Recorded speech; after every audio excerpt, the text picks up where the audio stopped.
Soyez d'abord un peu égoïste. C'est un titre qui attire, n'est-ce pas? Oui, soyez d'abord un peu égoïste. Dans cette vidéo, nous allons parler de la procrastination. La procrastination est quelque chose que vit tout le monde, c'est-à-dire sans distinction d'origine. Dans le monde entier, les gens vous parlent de procrastination. Je procrastine, je n'arrive pas à avancer. Ça arrive à tout le monde, qu'à cela ne tienne. Quand je cause avec les personnes de ma diaspora, vous me regardez, vous me comprenez, dans ces communautés, dans nos communautés, il y a des personnes qui se réclament d'une procrastination héréditaire. En d'autres termes, que leur niveau de procrastination est si élevé que sa source est autant profonde. Et cette source serait ancestrale. Je vous explique. Il y a des personnes qui pensent, et quelque part c'est vrai, qu'à cela ne tienne, c'est pas un endroit où nous devons vivre, mais c'est un fait. Il y a certaines personnes qui élaborent que la source de procrastination de certaines cultures va jusque dans l'histoire. Quelle histoire, on se comprend. Plusieurs personnes ont compris que ce n'est pas le lit dans lequel on doit rester couché, parce que la vie avance, l'histoire avance, et surtout c'est nos propres vies qui tournent en rond quand on continue de penser ainsi. Alors mes belles, je vais nous suggérer 3 aspects à prendre en compte afin de sortir de ce bourbier et commencer à être des personnes qui se réalisent de façon exponentielle même. La toute première chose que nous devons comprendre, c'est que nous sommes très longtemps restés dans les mauvaises statistiques. Et justement, à cause de cela, nous devons nous battre. Nous devons nous battre pour que notre flambeau ne soit plus en berne. Nous devons nous battre pour hisser notre flambeau, c'est-à-dire notre réputation.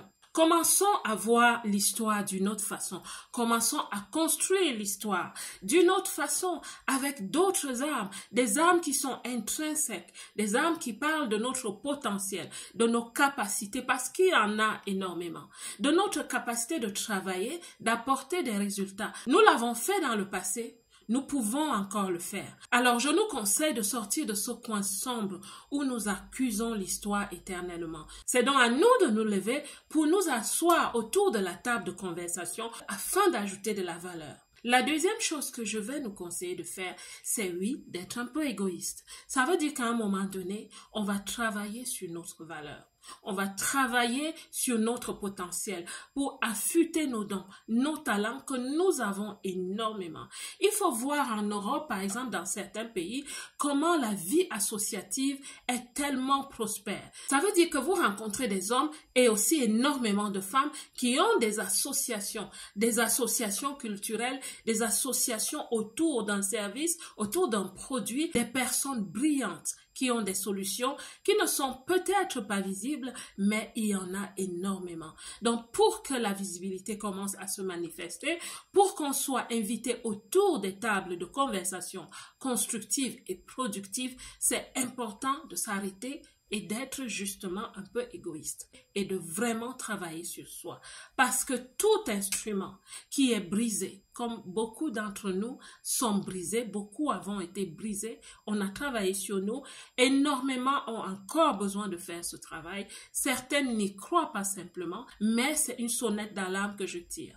Que ce soit aux personnes qui peuvent aider les femmes dans la diaspora à ne pas vivre dans leur coin, et je sais que les États le font énormément, mais j'appelle aussi les femmes elles-mêmes à se lever et à prendre vraiment leur vie en main.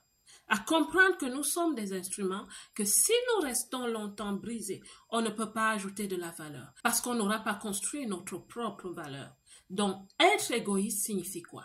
Signifie de se concentrer d'abord sur soi, sur son potentiel, sur qui on est, à se poser la question de savoir qui suis-je, mais surtout qui suis-je devenu, parce que quand on est dans la diaspora, quand on vit à l'étranger, on devient une nouvelle espèce. Maintenant, c'est à nous de choisir si cette espèce est positive ou médiocre. Et nous avons ce choix.